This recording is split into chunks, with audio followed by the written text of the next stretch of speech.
जी शिबली साहब, आपके सामने ऑब्जेक्शन उठाया गया, आपने शुक्रिया चेयरमैन साहब, शुक्रिया चेयरमैन साहब। मैं बड़ा मुख्तसर सी बात करूंगा,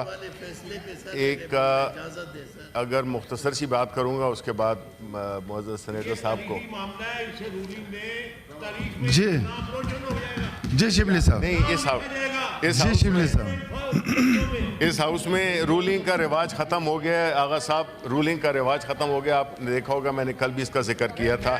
मैं बात कर मैं फिर जनाब माजरत से वर्कआउट करता हूँ। मैं वॉकआउट करता हूँ। अच्छा जी, Sir, before I leave the house, sir, just one request. Sir, ये our फ्लोर मैंने शिबली साहब को दिया हुआ है, लीडर ऑफ द अपोजिशन है, please. sir, our priorities are messed up. Our priorities in our country are messed up. Please. जी chairman साहब, मेरा ख्याल है कि बिल्कुल हर एक सेनेटर के दिल में कई सवालात हैं। देखिए सर, चेयरमैन साहब,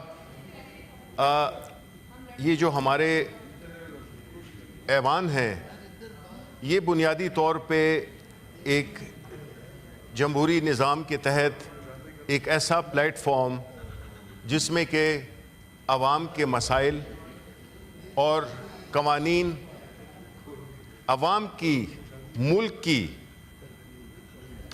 इंटरेस्ट में बनाए जाते हैं। जी सर, और यही हमारा प्लीज अहमद वली खान जिम्मेदारी है, साहब, order in house please sir. यही हमारी बुनियादी जिम्मेदारी है और यही हमें करना चाहिए कि आवाम के लिए हम क्या कर सकते हैं, उनकी ज़िंदगी को किस तरह बेहतर बना सकते हैं, इस मुल्क की इकॉनमी को किस तरह से बेहतर कर सकते हैं, इदारे किस तरह से फंक्शन करें कि वो आवाम की सर्विस डिलीवरी में मददगार साबित। Sorry sir, senator Umar Farooq साहब और अदयतुल्ला साहब, प्लीज आप आगा साहब को मना के वापस लिए। जी जी सर प्लीज। लेकिन बदकिस्मती से हम ये देख रहे हैं कि पिछले कुछ अरसे से इस हाउस को, यही हाल लोअर हाउस का होगा, लेकिन हम अपने हाउस की बात करेंगे कि हम वो प्रिविलेज लोग हैं जो कि इस मुल्क की 25 करोड़ आबादी में सिर्फ 96 लोग जो कि इस हाउस में नुमाइंदगी करते हैं सूबों के।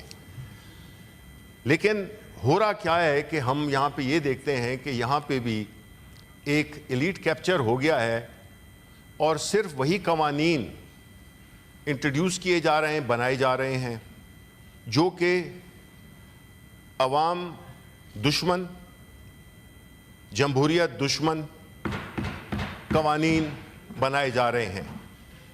एहतसाब की बात आए, उसके लिए भी कवानीन सिर्फ चोरों और डाकुओं को फ़ायदा देने के लिए दिए जा रहे हैं। अगर आपको याद हो तो जब हमारी हुकूमत एक साजिश के तहत गिराई गई तो उसके बाद जो इन दोनों हाउसेस में जो कि इनकम्प्लीट हाउसेस थे, उनमें से दो ख़ास तौर पे पहली फुर्सत में, पहले सेशन में जो कवानीन स्क्रैप किए गए वो क्या थे।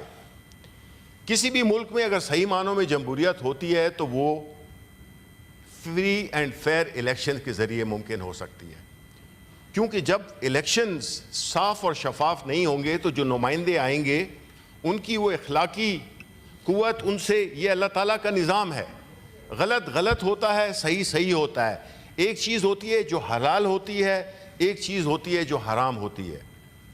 तो जब सबसे पहला वार किया गया वो इलेक्ट्रॉनिक वोटिंग मशीन पे किया गया। जी सर।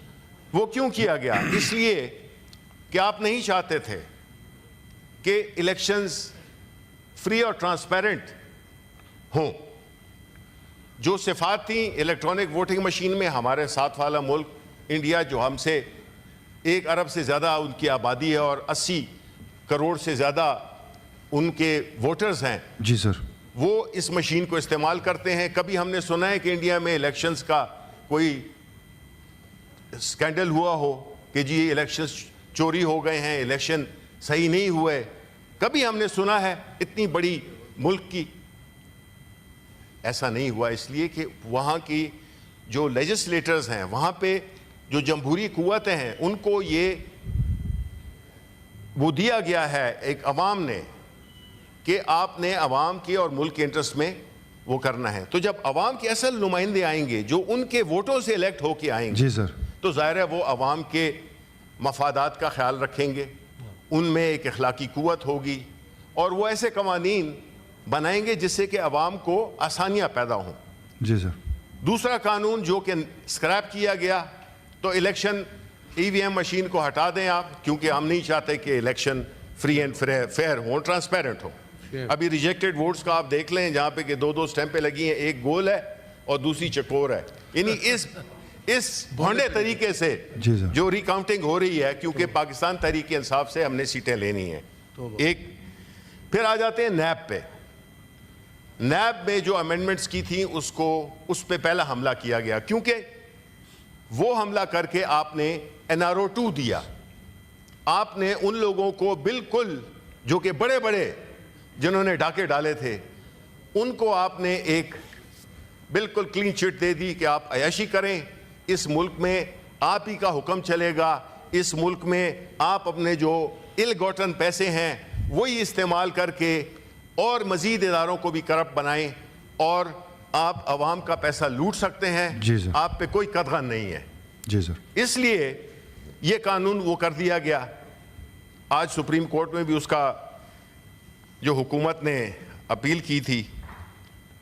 अब बात सर ये है कि हमें ये देखना होगा कि आया हम इस मुल्क में एक ऐसा निज़ाम चाहते हैं जिसमें कि कोई ख़ास ताकतवर गिरोह जिसमें कि हर तबके के लोग शामिल हैं, उन्होंने अवाम के हुकूक को पामाल करना है।